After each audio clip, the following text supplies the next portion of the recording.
আসসালামু আলাইকুম রহমতুল্লাহি ওয়া বারাকাতুহু। ইন্নাল হামদুলিল্লাহ নাহমাদুহু ওয়া নুসাল্লি আলা রাসূলিহিল কারীম ওয়া আলা আলিহি ওয়া আসহাবিহি আজমাইন। সমস্ত প্রশংসা আল্লাহ দুরূদ ও সালাম বর্ষিত হোক প্রিয় নবী মুহাম্মদ সাল্লাল্লাহু আলাইহি সাল্লামের উপর। আউযু বিল্লাহি মিনাশ শাইতানির রাজিম। বিসমিল্লাহির রহমানির রহিম। ইয়া আইয়ুহাল্লাযীনা আমানু কুতিবা আলাইকুমুস সিয়ামু কামা কুতিবা আলাল লাযীনা মিন ক্বাবলিকুম লাআল্লাকুম তাত্তাকুন। শাহরু রমাদান আল্লাযী উনজিলা ফীহিল কুরআন হুদাল লিন-নাস ওয়া বায়্যিনাতিন মিনাল হুদা ওয়াল ফুরকান। সম্মানিত উপস্থিতি, আমরা আলোচনা করব রমাদান পালনে আমাদের প্রস্তুতি, আত্মসমালোচনা, পরিকল্পনা ও শুদ্ধ আমল নিয়ে। প্রতি বছর আমাদের জীবনে রমাদান আসে আত্মশুদ্ধি, পরিবর্তন ও তাকওয়া অর্জনের সুবর্ণ সুযোগ নিয়ে। কিন্তু আমরা কি কখনো ভেবে দেখেছি গত রমাদানে আমরা কোথায় পিছিয়ে ছিলাম? অনেক সময় আমরা নিয়ত ও স্পষ্ট লক্ষ্য নির্ধারণ ছাড়াই সিয়াম শুরু করেছি। এবার ইবাদতে ধারাবাহিকতা রাখতে পারিনি। সিয়ামকে শুধু উপবাসে সীমাবদ্ধ রেখেছি। কখনো পরিবারের হক আদায়ে অবহেলা করেছি, আবার কখনো সময় নষ্ট করেছি অপ্রয়োজনীয় কাজে। মনে রাখতে হবে, এই আত্মসমালোচনাই আগামী রমাদানে সফল করার প্রথম ধাপ।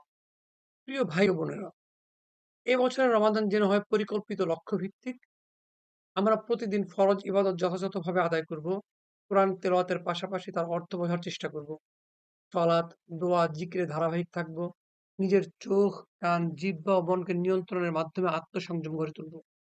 পাশাপাশি পরিবারকে সঙ্গে নিয়ে ঘরে একটি ইবাদতমুখর পরিবেশ তৈরি করব, যেখানে কোরআনের সুর, দোয়ার শব্দ ও সালাতের দৃশ্য থাকবে।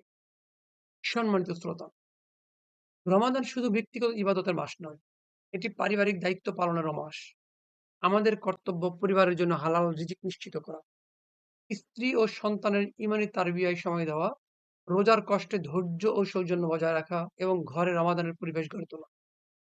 বিশেষভাবে মনে রাখতে হবে, রমাদানে নারীরা দ্বিগুণ দায়িত্ব পালন করেন। তাই তাদের উপর অযথা চাপ না দিয়ে ইবাদতের সুযোগ তৈরি করে দেওয়া আমাদের কর্তব্য।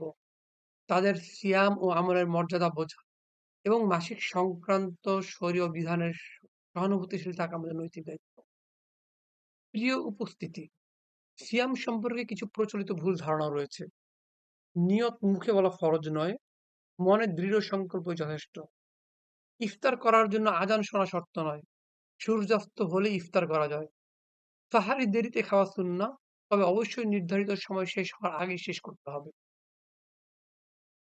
তারাবি সালাত প্রসঙ্গে মনে রাখতে হবে ৮, ১২ বা ২০ রাকাত। এই বিষয়ে যেহেতু মতভেদ আছে এবং সব মতই গ্রহণযোগ্য, তাই আমাদের আসল বিষয়টি মনে রাখতে হবে খুশু, ধীর স্থিরতা ও কোরআনের হক আদায় করা।